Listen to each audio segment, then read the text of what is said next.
Olá pessoal, graça e paz, sejam todos bem-vindos à leitura de mais um capítulo do livro de 1 Reis. E hoje vamos ler 1 Reis, capítulo 18. Elias no Monte Carmelo, diz assim a palavra de Deus. Depois de um longo tempo, no terceiro ano da seca, a palavra do Senhor veio a Elias. Vá apresentar-se a Acabe, pois enviarei chuva sobre a terra. E Elias foi. Como a fome era grande em Samaria, Acabe convocou Obadias, o responsável por seu palácio, homem que temia muito ao Senhor. Enquanto Jezabel estava eliminando os profetas do Senhor, Obadias reuniu 100 profetas e os escondeu em 2 cavernas, 50 em cada uma, e lhes forneceu comida e água. Certa vez, Acabe disse a Obadias: "Vamos a todas as fontes e vales do país. Talvez consigamos achar um pouco de capim para manter vivos os cavalos e as mulas, e assim não será preciso matar nenhum animal." De modo que dividiram o território que iam percorrer. Acabe foi numa direção e Obadias noutra.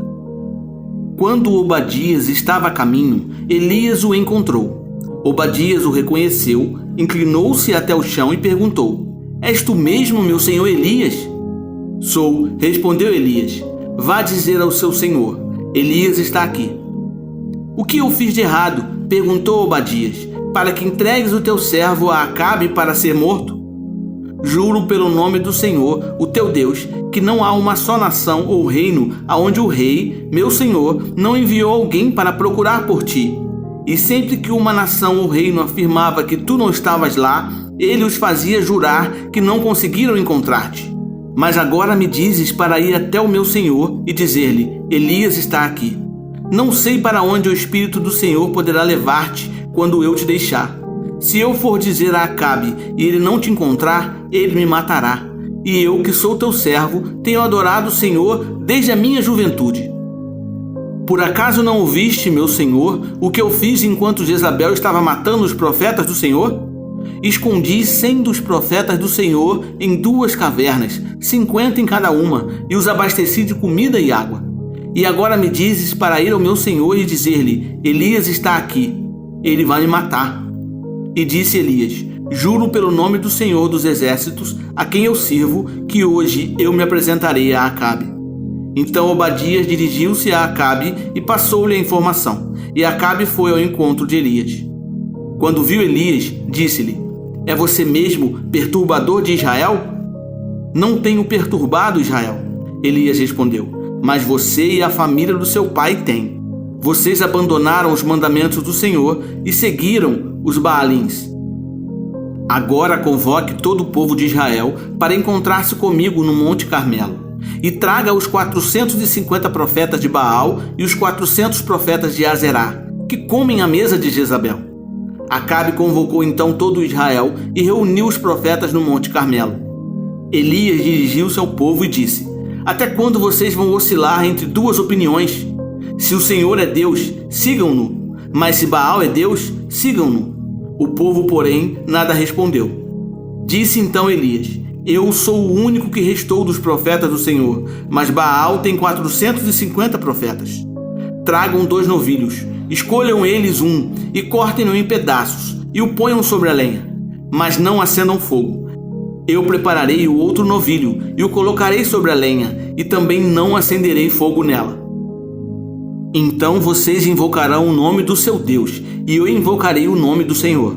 O Deus que responder por meio do fogo, esse é Deus." Então todo o povo disse: "O que você disse é bom." Elias disse aos profetas de Baal: "Escolham um dos novilhos e preparem-no primeiro, visto que vocês são tantos. Clamem pelo nome do seu Deus, mas não acendam o fogo." Então pegaram o novilho que lhes foi dado e o prepararam, e clamaram pelo nome de Baal desde a manhã até o meio-dia. "Ó Baal, responde-nos!" gritavam, e dançavam em volta do altar que haviam feito, mas não houve nenhuma resposta. Ninguém respondeu. Ao meio-dia, Elias começou a zombar deles. "Gritem mais alto", dizia, "já que ele é um Deus. Quem sabe está meditando, ou ocupado, ou viajando. Talvez esteja dormindo e precise ser despertado." Então passaram a gritar ainda mais alto e a ferir-se com espadas e lanças, de acordo com o costume deles, até sangrarem. Passou o meio-dia e eles continuaram profetizando em transe até a hora do sacrifício da tarde. Mas não houve resposta alguma. Ninguém respondeu, ninguém deu atenção. Então Elias disse a todo o povo: aproximem-se de mim. O povo aproximou-se e Elias reparou o altar do Senhor, que estava em ruínas. Depois apanhou 12 pedras, uma para cada tribo dos descendentes de Jacó, a quem a palavra do Senhor tinha sido dirigida, e disse: seu nome será Israel. Com as pedras, construiu um altar em honra do nome do Senhor e cavou ao redor do altar uma valeta com capacidade de 2 medidas de semente. Depois arrumou a lenha, cortou o novilho em pedaços e o pôs sobre a lenha. Então lhes disse: encham de água 4 jarras grandes e derramem-na sobre o holocausto e sobre a lenha. Façam-no novamente, disse, e eles o fizeram de novo. Façam-no pela 3ª vez, ordenou, e eles o fizeram pela 3ª vez. A água escorria do altar, chegando a encher a valeta. À hora do sacrifício, o profeta Elias colocou-se à frente e orou: ó Senhor, Deus de Abraão, de Isaque e de Israel, que hoje fique conhecido que tu és Deus em Israel e que sou o teu servo e que fiz todas estas coisas por ordem tua. Responde-me, ó Senhor, responde-me, para que este povo saiba que tu, ó Senhor, és Deus e que fazes o coração deles voltar para ti.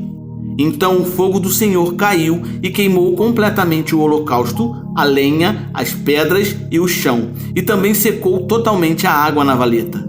Quando o povo viu isso, todos caíram prostrados e gritaram: o Senhor é Deus, o Senhor é Deus. Então Elias ordenou-lhes: prendam os profetas de Baal, não deixem nenhum escapar. Eles os prenderam e Elias os fez descer ao riacho de Quizon e lá os matou. E Elias disse a Acabe: vá comer e beber, pois já ouço o barulho de chuva pesada. Então Acabe foi comer e beber, mas Elias subiu até o alto do Carmelo, dobrou-se até o chão e pôs o rosto entre os joelhos.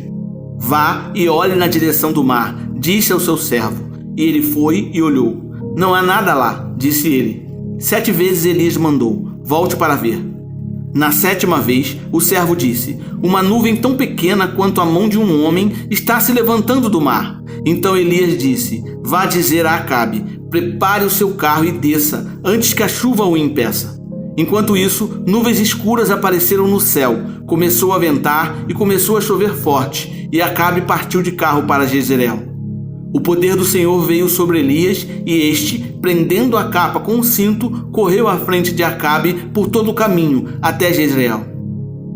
Pessoal, 1 Reis, capítulo 18, é um dos capítulos mais conhecidos, emocionantes e dramáticos de toda a Bíblia.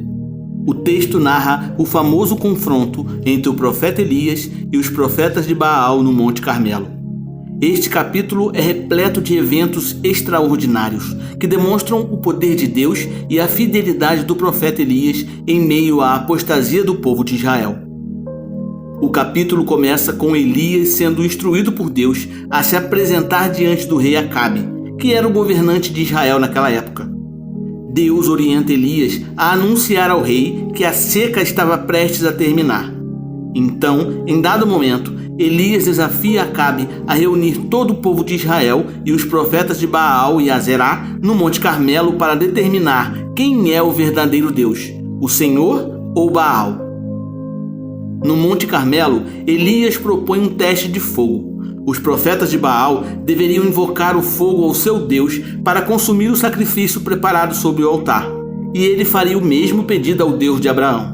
E aquele que respondesse com fogo seria então reconhecido como o único Deus verdadeiro. Os profetas de Baal tentam invocar o seu Deus durante todo o dia, sem sucesso.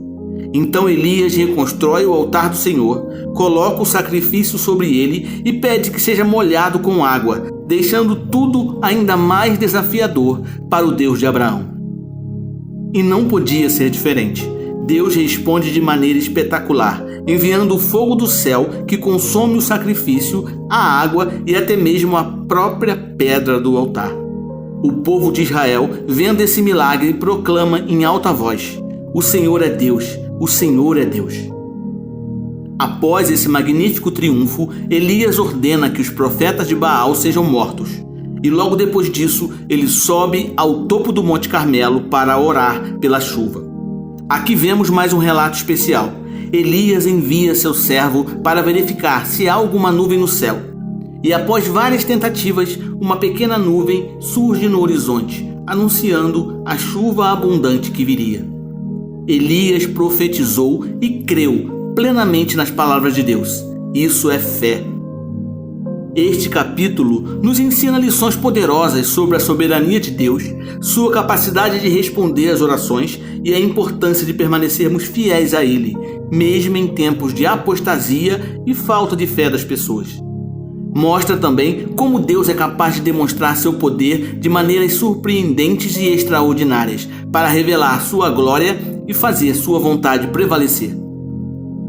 Lembre-se, a história de Elias no Monte Carmelo nos desafia a confiar na fidelidade de Deus e a permanecer firmes em nossa fé, mesmo diante das adversidades mais difíceis e complexas que vivenciarmos. Deus requer de nós plena confiança nele e em suas promessas. Sendo assim, permaneça firme, confiando em Deus, crendo que no momento certo Ele fará o sobrenatural acontecer. Viva isso! É isso aí, pessoal. Que bom, conseguimos ler mais um capítulo do livro de 1 Reis. Isso me deixa muito feliz. Espero que você também esteja animado, com a leitura deste livro, que é muito importante para a nossa caminhada cristã, ok? Então eu te espero amanhã para junto lermos mais um capítulo deste livro. Então fique na paz e que Deus te abençoe.